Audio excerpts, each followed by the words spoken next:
What's up guys, NepentheZ here and welcome back to another FC24 video. Road to the Knockouts Team 2 has been leaked. So we're going to have a look at the team here today and then a few other bits and bobs about Road to the Knockouts. But first of all, the team is actually really nice. You can see some of the players on the screen right now. Of course, these stats are just predicted. It appears that the ratings aren't, but it's not said that they are either. But last week when they released some leaked ratings, the ratings are also wrong. One thing that's interesting to consider always about the ratings is how they work within Evos. And one of the things as to why I think we might not have had any more evolutions yet is because some of these players may genuinely well fit into evolutions. So obviously you've got some of these cards already have like juiced stats, like for example that Sissoko with like really good pace and really good dribbling. He's only 81 rated, so if he has a striker card, or if he has a striker alternate position, he'll fit into the striker Evo. And so it's very possible that the lowest rated card here will be like an 82 or an 83, just so they can't fit into the Evos. With that being said, there's some really good options here that will work really well, and some really good links for the foundations that we've already had. Excuse me. So looking already at the Liga NOS, there's two monster cards in here for the Liga NOS. So an 86 Di Maria will be crazy good, because we've already got the 83 Di Maria, who's good in game. I've used him in draft a lot. I know he's only 950 coins, but these stats here, 89 composure, 90 dribbling, 91 ball control, 91 agility. He's got right mid, right wing, and striker, and he's got trickster playstyle plus, along with finesse shot, chip shot, incisive pass, technical flair, and Trivella. These cards that have loads of playstyles and a playstyle plus are so good. His passing's already so good. His pace is decent. If he comes out as an 86 rated and has the possibility to get upgraded, which I don't know with Benfica, you know, they're having a bit of a weird season this season, not quite as strong as they was last year. Either way, an 86 Di Maria could just be lights out good, like lights out good, because a dead eye on him already makes him a 90 rated cam. Look at those passing stats, those shooting stats, and that dribbling with a big upgrade as well. In the Liga NOS, he's going to be good. But also, we've got Pepe. Now, Pepe, I think EA forgot how old he is. They must have like the data wrong in their back end, because he's like almost 40 years old now. Oh, he is 40 years old, right? He's older than me, for crying out loud. He's nearly 41 years old, and he's still got 75 base pace. Now, EA don't do that, which means they forgot he's old. So if they give him what we got here, an 87, if they give him a massive +6, first of all, he probably won't get +6 pace. He'll probably get like +3 or +4 or something like that, but still up to 80 pace. But again, for him, what's he got for playstyles? Aerial, which is amazing. Bruiser, slide tackle, anticipate, and jockey. They are such good playstyles that with a shadow chem style, with a pace boost, and another overall boost on the card, this card is going to be brilliant. And so when you look at him, and you look at Di Maria, and you look at already all of the other Liga NOS or Liga Portugal cards, ignore the heroes, but you got the Matheus Reis card, which is good. Pedro Gonçalves, which is probably going to get good few upgrades. And of course, something that people don't recognize or understand really is that the upgrade path is +1 inform for the 2 wins, +1 inform if they qualify. What +1 inform isn't just a +1. An 84 goes to an 86. An 83 goes to an 85. An 81, I believe, goes to an 84. So Pedro Gonçalves' first upgrade will take him to an 86. Then he'll go to an 87. So with this David Neres as well, who is insane with the 5-star skill moves, and he's another one, I think, with 6 playstyles. What do we got here? 7 playstyles for David Neres. The Liga NOS team that you can start putting together already is genuinely mad. So straight away, I really like the look of the Pepe and the Di Maria. Who else have we got from Liga NOS in here, if anyone at all? Is there maybe one of these guys here? No, we've got Turkish League. No. So Leo will be a beast. Obviously, he's already had an inform. It's likely Barcelona will qualify. What we don't know about Team 2 is when the first win counts from. Like, does that first win count from the same time as Team 1? Or does the first win count from now? Because if it counts from like when this team comes out tomorrow, then we've already missed 2 game weeks of games for it, which would be a bit sad.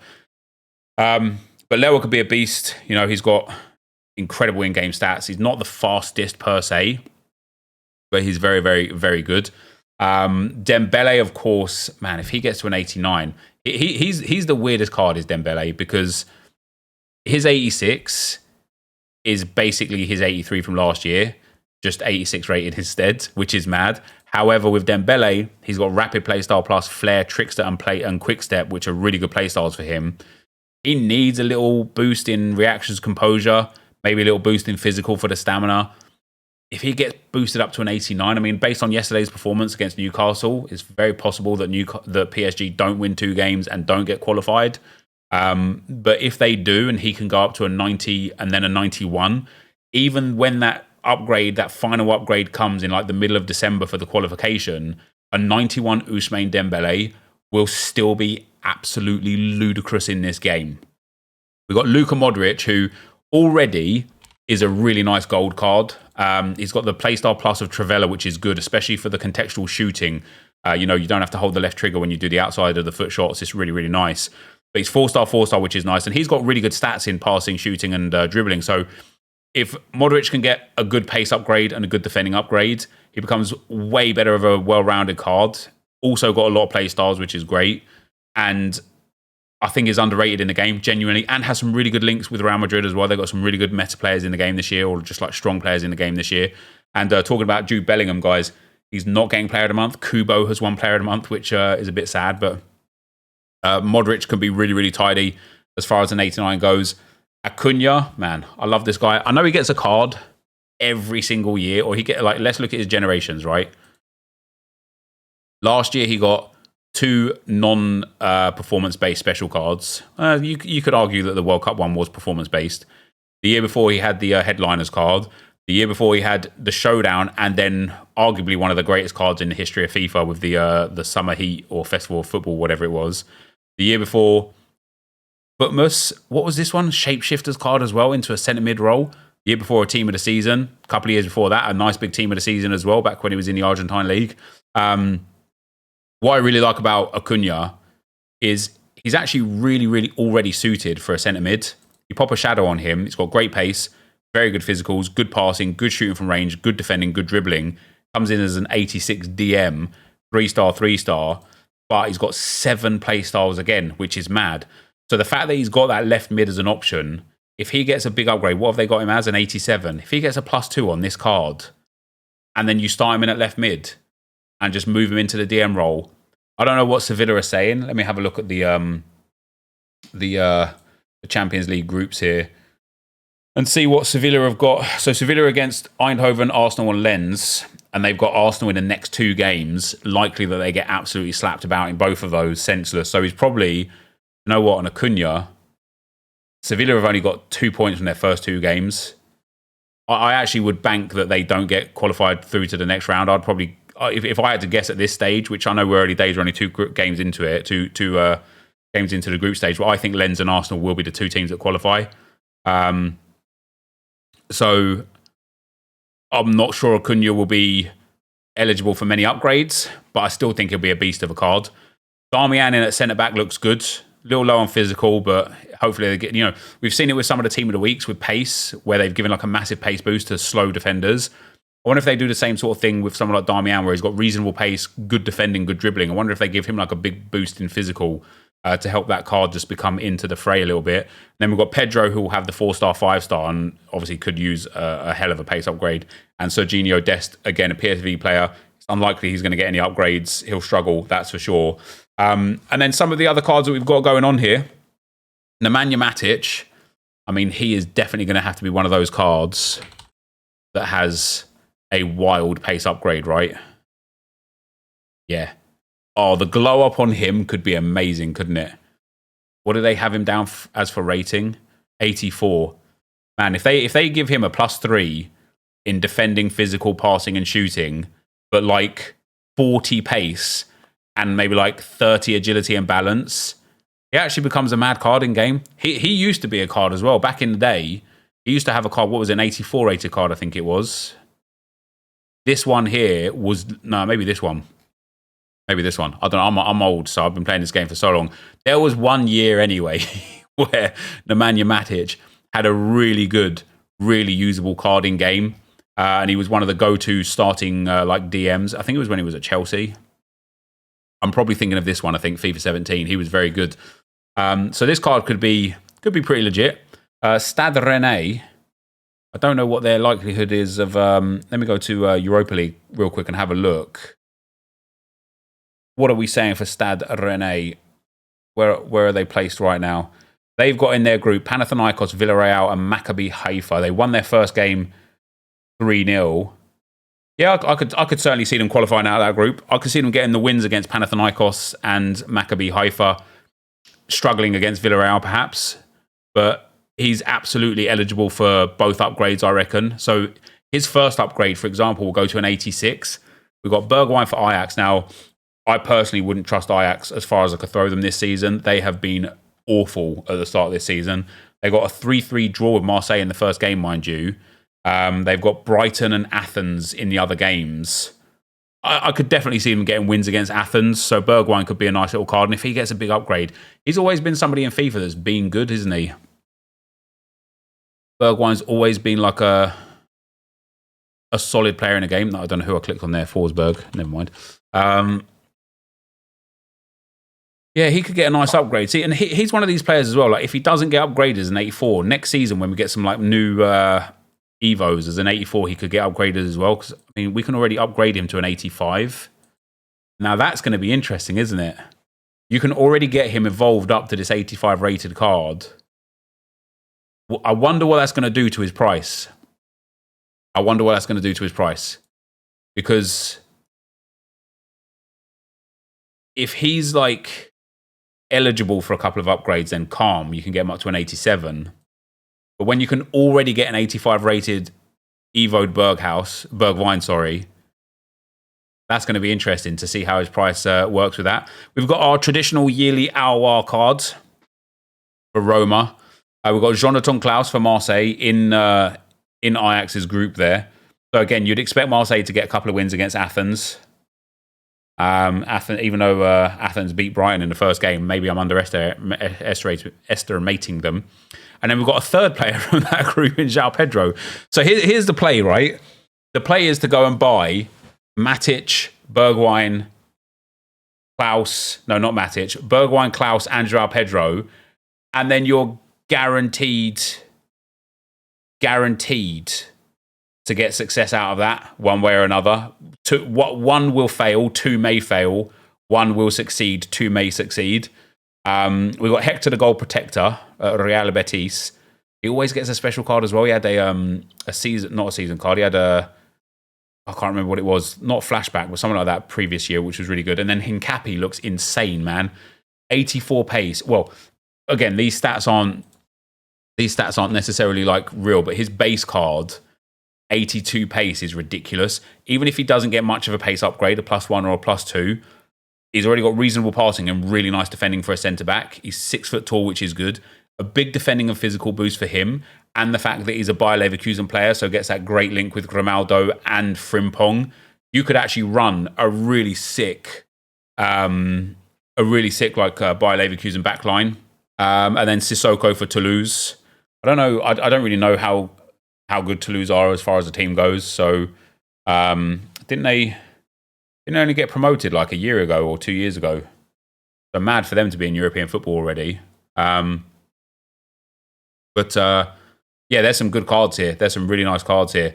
Then we've got Mario Götze for Frankfurt, Diego Carlos for Villa. Now, Villa are actually having a cracking season. So an 84 Diego Carlos could be very, very nice. Jonathan David with the 5-star weak foot for Lille. Now, Lille have got a really easy group. And are just in a tournament that's like beneath them, if we're being true, the Conference League. So we've got Villa, I think Villa the same. So Lille have got, I'm going to try and pronounce this team name, Olimpia Ljubljana. I think I nailed that, to be fair. They've also got Klaksvik, Slovan Bratislava as the other two teams in the group. So Jonathan David is definitely getting both upgrades, like without any shadow of a doubt. And so he could be really fun. And I think Nick 2018 would love him as well as a Canadian. He could be absolutely brilliant. And Diego Carlos the same for Villa. Villa have got, now I saw a Besiktas player in here, Amarty. Now they've got a reasonably tough group because they got Club Brugge, who are good, and then they've got Bodo Glimt, who are also quite good. Villa, even though Villa lost the first game to Legia Warsaw, do you know what? Villa have got now that they've lost that first game, they've got a reasonably tough task because they've got AZ Alkmaar, who are good. They've got Legia Warsaw, who they lost to, and then Zrinski Mostar, who got the 4-3 win against Alkmaar, but you would expect not to win too many games. So I would think Diego Carlos gets a couple big upgrades. Then in terms of the ladies, we've got 2 Olympic Lyon French ladies, a left back and a left wing.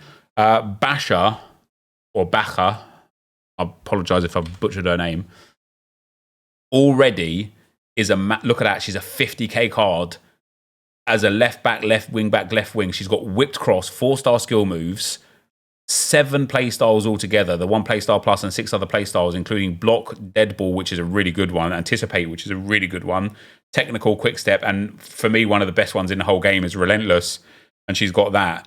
So she's going to get an upgraded card, and I would assume, I don't know about the women's football in terms of international competitions or European competitions or whatever.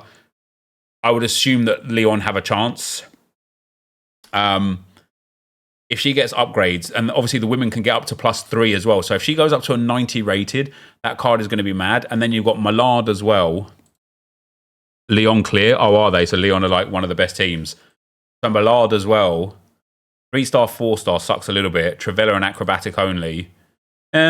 She's good for chemistry. Depending on the boost she gets, she could be good. But you could have that really fun left wing, left back combination and play in the team. And then you've got Cuthbert, who actually looks mad good and has so many easy links with Chelsea. Even her regular card, 4-star, 3-star.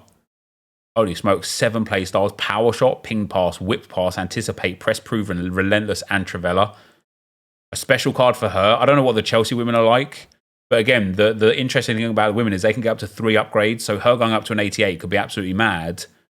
But overall, this Team 2 is good. Now, one of the questions I keep getting is, now that Newcastle won, is Bruno worth it? And when he first came out, it's a good card. It's a good card. If you're a Newcastle fan, go and get him, right? I'd say straight away, just go and get him. If you're not a Newcastle fan, bear this in mind. Yes, Newcastle won the first game. The next Champions League game for Newcastle is against Dortmund on October the 25th.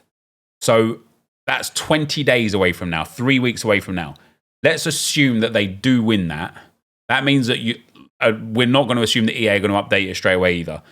So it's likely that the 25th is the earliest you will get this Bruno to an 87 of October. The next Champions League game after that is November the 7th.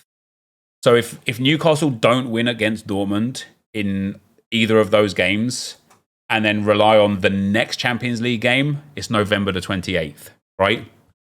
So even if he wins the next game, even if Newcastle win the next game, he goes up to an 87 at the end of October, and he'll only go up to an 88 when the Champions League group stage is finished, which is who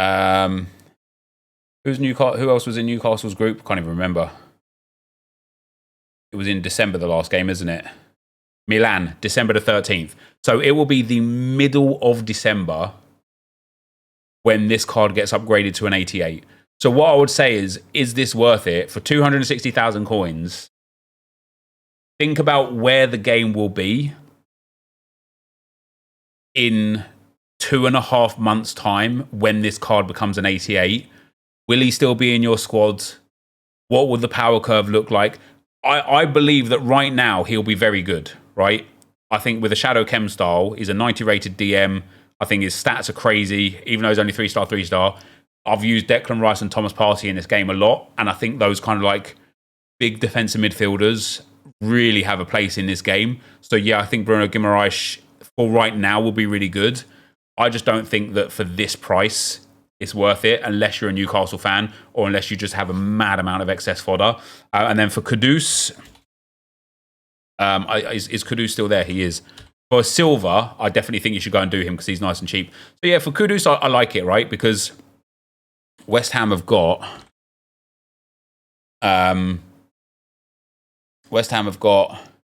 Freiburg today, so we'll know a little bit more about Kudus as well. I think if West Ham beat Freiburg, I would say go and do him because then they've got Olympiacos at the end of October. And the reason why I would say yes for Kudus instead of for like Bruno, for example, is because A, the first upgrade that Kudus gets is a +2. He'll go to an 86. And B, he's only 100,000 coins, not almost 300,000 coins. The only thing that I would say about maybe not being too interested in Kudus is that you've got players like Diaby who are extremely similar. Okay, he's 54k on the market, mind you, but he's extremely similar. And you've also got players like Ansu Fati that you can just Evo up to an 85. And then you've got a winger that's incredibly similar. So I'm not so sure that Kudus is even that much. Some SBCs are must-dos, some aren't. I don't think Kudus or Bruno Guimaraes are must-dos. And then obviously with João Pedro here for Brighton have actually already got where is he? Yeah, Brighton have already got a whole bunch of crazy cards. They've got Matoma there. They've got Lamptey there. They're going to get João Pedro, and then they're going to get that Matheus Cunha, who's got the season pass. I can't believe it's not here. Oh no, it's not Cunha for Brighton, but Cunha for that Brazilian link. Sorry, this Wolves Brazilian link. The João Pedro, Matheus Cunha link. Whenever we can get to level 35 or whatever it is in the season, in probably about 7 weeks time or something. That is a great partnership. So there's some really cool options, and I really like Team 2. I think it's got a lot of the usual suspects that always get SBCs and objectives and things like that, like Dembele, like Acuna, like Di Maria, like Pedro, like Dest, like Aouar, like Jonathan Klaus, like Bellerin as well, to be fair. Even Mario Götze constantly gets loads of cards. Jonathan David always gets cards. But I think there's some gems in here that could be really good. And I really like the Liga NOS setup. I think Liga NOS is going to be a big league to use this year. I think it could be one of my favourites based on the cards that are there. But that is the Road to the Knockouts Team 2 leaks for tomorrow, guys. Let me know what you think down below. Thank you very much for watching, and I'll see you next time. I'm out. Peace.